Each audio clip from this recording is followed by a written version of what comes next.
에스라 2장 59절에서 63절입니다. 교독하겠습니다. 데멜라와 델하르사와 그룹과 악단과 인멜에서 올라온 자가 있으나 그들의 조상의 가문과 선조가 이스라엘에 속하였는지 밝힐 수 없었더라.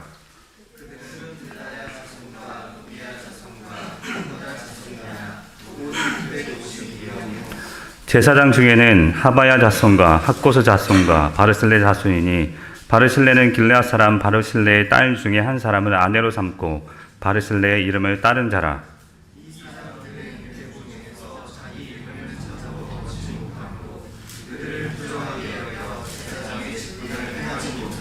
다 같이 읽겠습니다.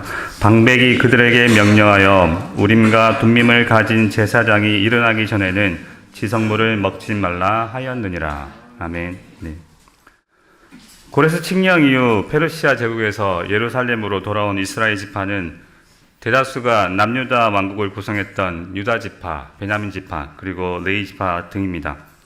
그리고 에스라서에서는 제사장을 레위 지파에서 구분해서 기록하고 있습니다. 에스라 2장은 우리가 성경을 꾸준히 읽어가는 동안 다시 한번 위기를 맞이하는 곳입니다.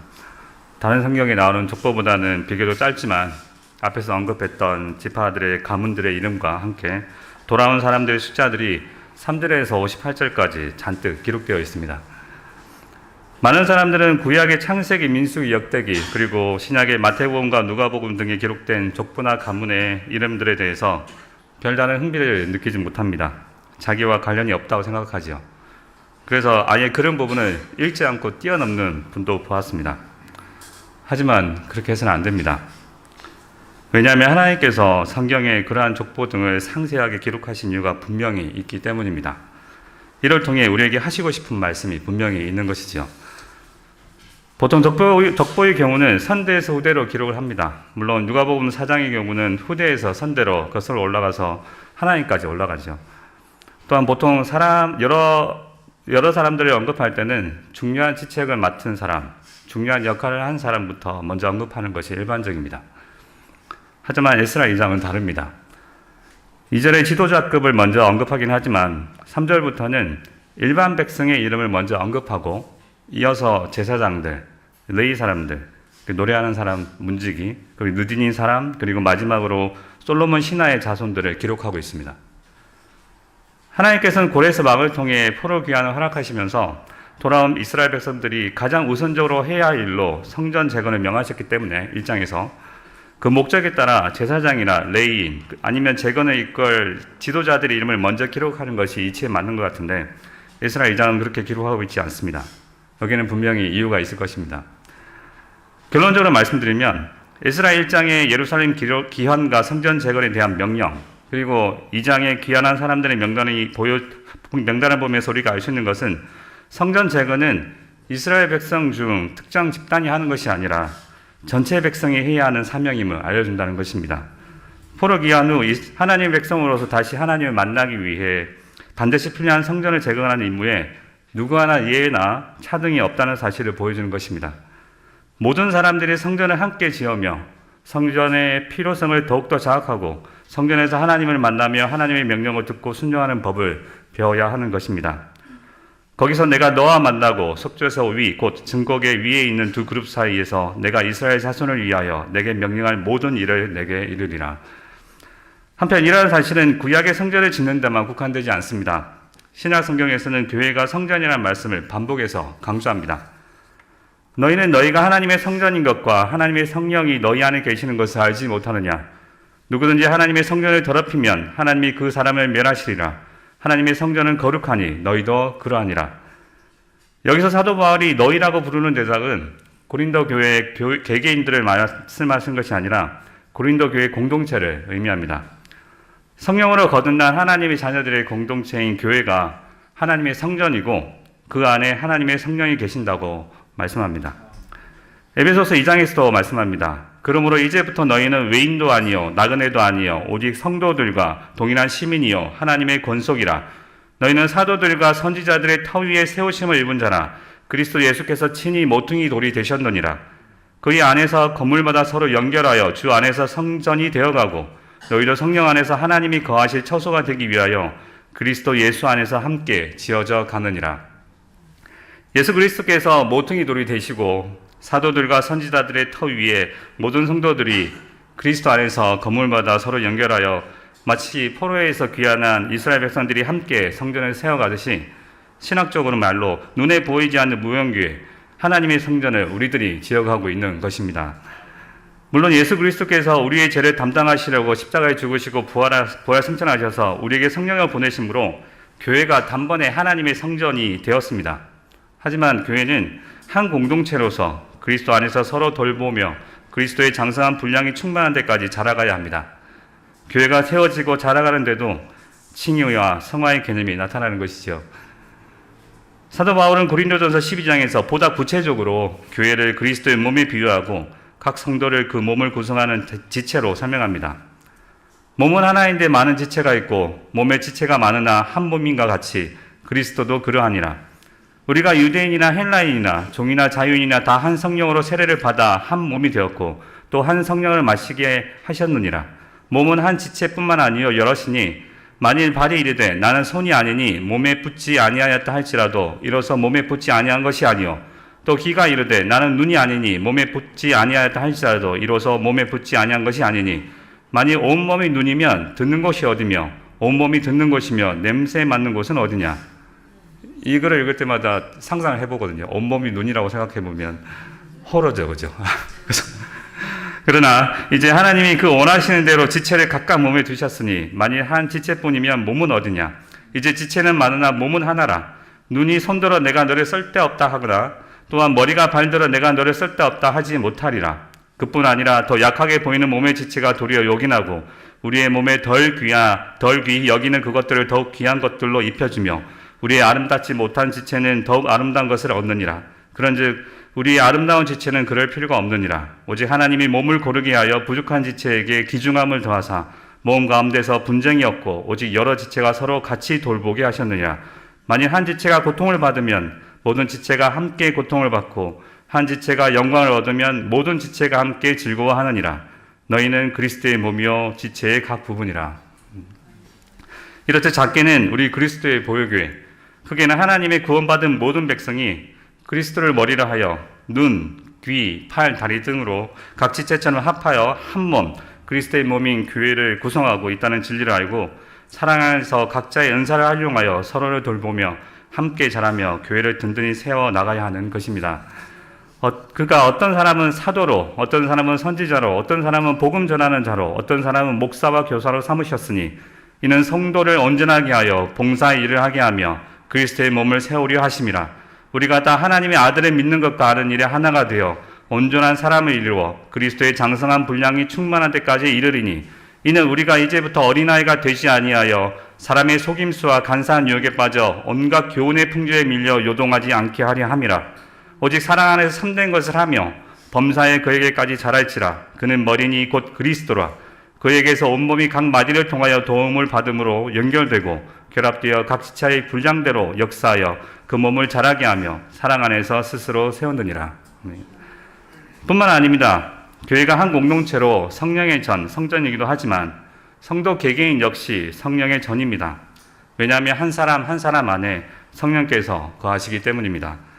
사도 바울은 고린도전서 3장에서 교회 공동체가 성전임을 말한 뒤 6장에서 성도 개개인이 성령의 전이라고 말씀합니다.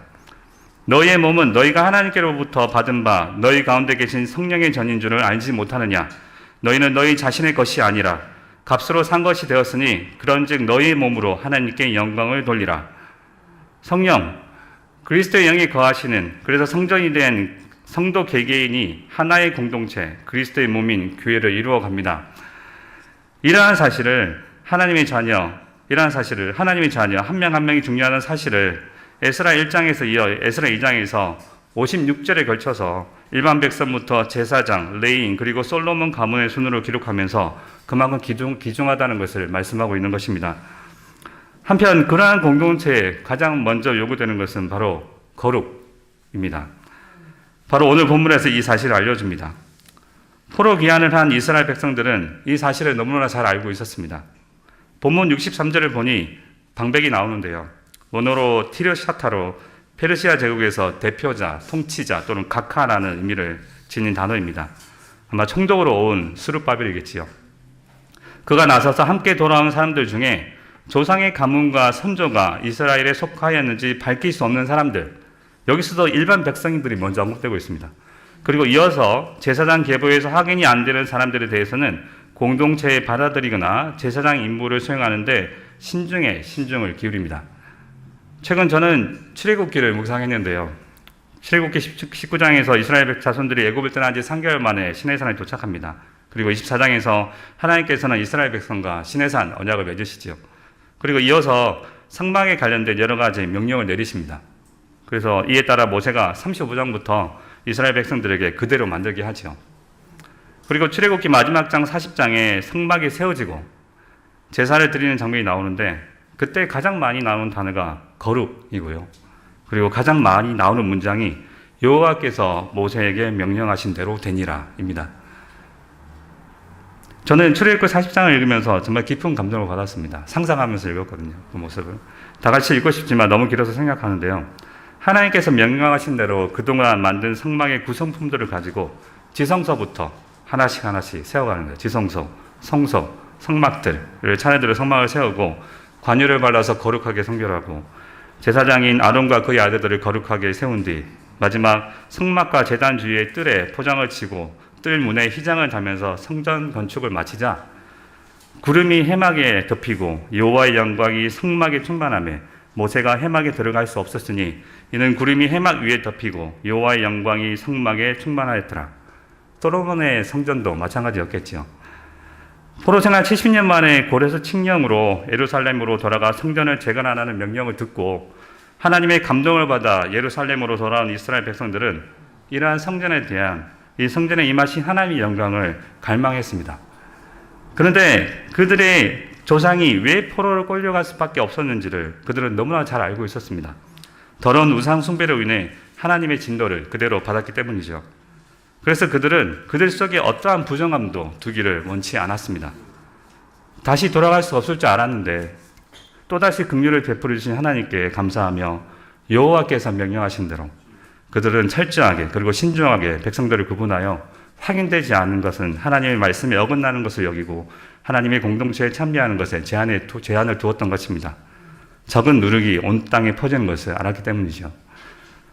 사랑하는 여러분, 우리도 이와 같아야 합니다. 사도 베드로는 말씀합니다. 너희가 순종하는 자식처럼 전에 알지 못한 때에 따르던 너희 사역을 본받지 말고 오직 너를 부르신 거룩한 이처럼 너희도 모든 행실에 거룩한 자가 되라. 기록되었을 때 내가 거룩하니 너희도 거룩할지어다 하셨느니라. 이제 우리 교회가 설립 12주년을 맞이합니다. 그동안 하나님께서는 우리 그리스도의 부활교회를 기뻐하시고 정말 많은 복을 주셨습니다. 숫자로 성경되는 것을 좋아하는 사람들이야 우리의 그 모습을 보고 여전히 초라하게 생각할지도 모르겠지만 하나님께서는 우리에게 복을 주셔서 우리 한 명 한 명을 통해서 교회를 든든히 세워가고 계신다는 것을 우리는 직접 체험하고 있습니다. 우리는 잘 알고 있지요. 12년 전 담임 목사님 한 명으로 시작됐던 복음 전파가 이제는 더 많은 사역자들이 세워져서 참된 복음을 전하기 위해 애쓰고 있고 또한 더 많은 사역자들이 준비하고 있고 준비될 것입니다. 그리고 그 복음을 통해 거듭난 하나님 자녀들이 이 교회를 서서히 세워가고 있고 복음의 능력, 살아계셔서 하나님 보좌 우편에서 모든 만물을 통치하시는 왕 대신 예수 그리스도를 인식하며 인격적으로 교제하면서 그분이 주시는 능력으로 죄를 이길 수 있다는 진리를 믿음으로 수납하고 모든 삶 속에서 거룩을 이루기 위해 부단히 애쓰는 많은 성도들이 있습니다. 이 땅에서 완전해질 수는 없겠지만 우리는 매일 더욱더 그리스도 안에서 거룩을 향해 달려갑니다. 또한 믿음의 가정에서 매년 몇 명씩 자녀들이 태어나서 다음 세대를 준비할 수 있게 되었습니다. 제가 그 출석부를 체크해 봤더니 어린아이부터 중고등부까지 30%를 차지합니다. 어디 다른 데서는 찾아보기도 힘든 현상이죠. 또한 지식에 있어서는 담임 목사 말씀대로 우리가 신학교보다 높은 수준의 공부를 하고 있습니다. 이로 인해서 많은 신학생들이 나온다는 평을 외부에서 듣고 있습니다. 네. 이러한 때 우리가 가장 조심해야 할 것은 이스라엘 백성들처럼 우상 숭배입니다. 마음의 우상, 특히 자신을 높이고자 하는 교만이라는 우상을 조심해야 합니다. 전에는 어둠에 속하여 마귀의 종로를 타고 있던 우리가 참된 신분, 하나님의 아들, 우리 주 예수 그리스도를 알도록 지각을 주시고 또한 예수 그리스도 안에 있게 하신 분은 바로 우리 주 예수 그리스도, 바로 그 자신이라는 것을 사도 요한은 말씀합니다. 또 아는 것은 하나님의 아들이 이르러 우리에게 지각을 주사 우리로 참된 자를 알게 하신 것과 또한 우리가 참된 자 곧 그의 아들 예수 그리스도 안에 있는 것이니 그는 참 하나님이시요 영생이시라. 그런 다음 사도 요한은 이어서 마지막으로 경고하지요.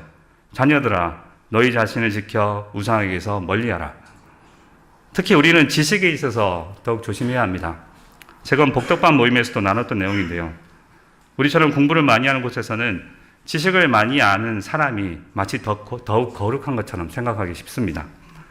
그들의 노력을 폄하하는 것은 아닙니다. 하지만 많이 아는 것에 집중하다 보면 지식으로 우리 사이에 서열을 세우게 될 것이고 결국엔 지식이 우상이 되어버릴 것입니다. 사랑하는 여러분, 단순히 지식을 아는 것과 그 지식을 삶으로 살아내는 것은 전혀 다릅니다.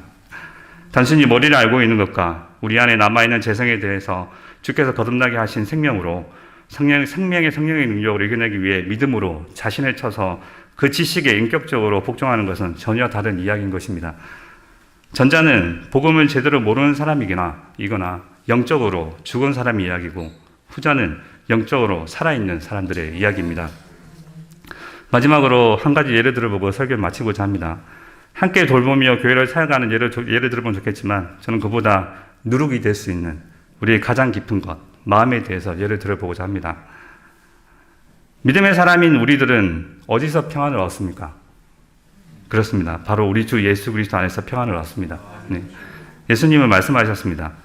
평안을 너희에게 끼치노니 곧 나의 평안을 너희에게 주노라. 내가 너희에게 주는 것은 세상이 주는 것과 같이 아니하니라.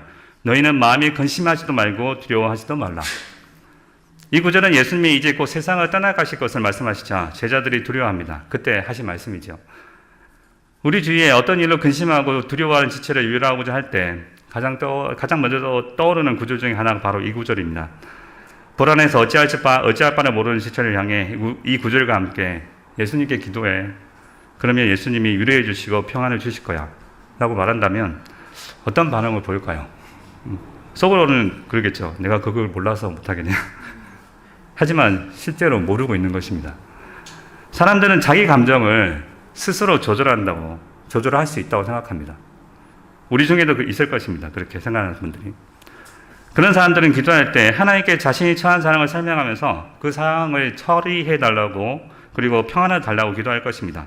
그런 다음 자기 스스로 감정을 조절하려고 합니다.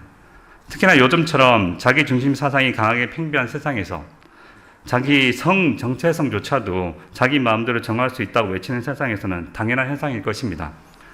우리 같은 신자들도 마찬가지입니다. 어렸을 때부터 그러한 메시지에 너무 많이 노출되어 있지요. 그래서 셀프 컨트롤 하면서 감정을 조절합니다. 근데 잘 안 되죠. 운 좋게 문제가 바로 해결되면 마치 예수님께서 모든 것을 해결해 주신 줄 아시고 해결해 주신 것으로 알고 평안을 주신 것이라고 착각을 하겠지만 보통은 그렇지 않습니다. 그렇죠? 그러한 문제들이 없어지지 않는 한 평안은 사라지지 않습니다. 기껏해야 상황에 적응할 뿐이겠죠. 이러한 자세는 누룩입니다. 그렇다면 이 말씀에 대한 참된 믿음의 반응은 무엇일까요?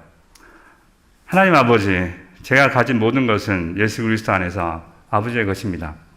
저의 몸, 저의 감정조차도 모두 아버지의 것입니다. 지금 비록 상황이 저를 불안하게 만들고 두렵게 하지만 예수께서 저에게 평안을 주신다고 말씀하시기에 저는 그 말씀을 믿음으로 받아들입니다. 저에게 평안을 주시고 이 상황을 믿음으로 이겨나가게 하여 주옵소서라고 고백하면 그때서야 비록 참된 평안이 임합니다. 진실된 기도와 함께 예수님이 주신 평안을 묵상하며 기도하면서 평안을 묵상하게 되죠. 도대체 이 평안이 뭘까? 성령 안에서 가장 먼저 떠오르는 것은 주님의 죽으심으로 우리에게 보여주신 그 사랑이 먼저 떠오르게 됩니다. 로마서 1장에서 하나님이 내버려 두시는 무리에 속했던 나를 모든 불의, 추악, 탐욕, 악의가 가득한 자요, 시기, 살인, 분쟁, 사기, 악독이 가득한 자요, 수근수근하는 자요, 비방하는 자요, 하나님께서 미워하는 자요, 능력하는 자요, 교만하는 자요, 자랑하는 자요, 악을 도모하는 자요, 부모를 거역하는 자요, 어리석은 자요, 배약하는 자요, 무정한 자요, 무자비한 자인 나를 구원하여 주신 그 사랑을 다시 한번 깨닫고 구원의 기쁨을 누리면서 하나님과의 다시 한번 화목을 누리게 되죠. 비록 바로 문제가 해결되지 않더라도 모든 것을 합력하여 선을 이룰 수 있다는 믿음 안에서 나의 불안한 마음을 모두 내려놓고 하나님의 말씀에 비추어 성령의 인도하심을 따라 하나씩 기도로 풀어가며 평강 가운데 하나님의 인도하심을 느끼게 됩니다. 그런 평안이 바로 예수님께 주시는 평안이죠. 이것이 새 언약 안에서 누리는 하나님의 나라입니다. 그럴 때 사도 바울처럼 말씀할 수 있게 되는 것입니다. 아무것도 염려하지 말고 다만 모든 일에 기도와 간구로 너희 구할 것을 감사함으로 하나님께 아뢰라. 그리하면 모든 지각에 뛰어난 하나님의 평강이 그리스도 예수 안에서 너희 마음과 생각을 지키시리라. 사랑하는 여러분, 오늘 에스라 2장에 나오는 포로 귀한 자들의 명단의 기록 방식을 통해서 하나님께서 성도 한 분 한 분을 사용하셔서 하나님의 성전, 교회를 세워가기에 원하신다는 것을 보았습니다. 그리고 성도들에게 요구되는 것은 어떤 부정한 것도 허락돼서는 안 된다는 것, 또한 이스라엘 백성들의 행동을 통해서 알게 되었습니다.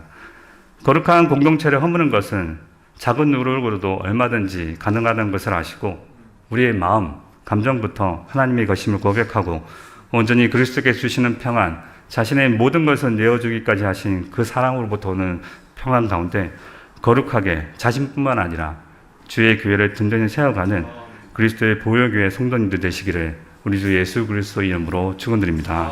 아멘. 기도하겠습니다. 복되신 하나님 아버지를 대적하여 스스로 하나님 자리에 앉으려고 하는 어리석은 마귀의 종로를 타던 우리를 그리스도의 보혈로 대속하시고 자녀 삼아주시고 우리 각자를 거룩한 하나님의 전으로 삼으실 뿐만 아니라 우리 모두가 하나가 되어 하나님의 성전, 교회가 되게 하여 주시니 감사드립니다. 아버지께서 거룩하신 같이 우리도 거룩하기를 명하시오니 이미 임한 그리스도의 영을 의지하여 부족하지만 믿음으로 말씀에 순종하며 오늘 하루 주의 뜻대로 살아가고자 하오니 복되신 아버지 우리의 연약함을 돌봐주시고 우리를 선하게 인도하여 주시옵소서. 감사드리며 우리의 머리 대신 우리 주 예수 그리스도 이름으로 기도드립니다. 아멘.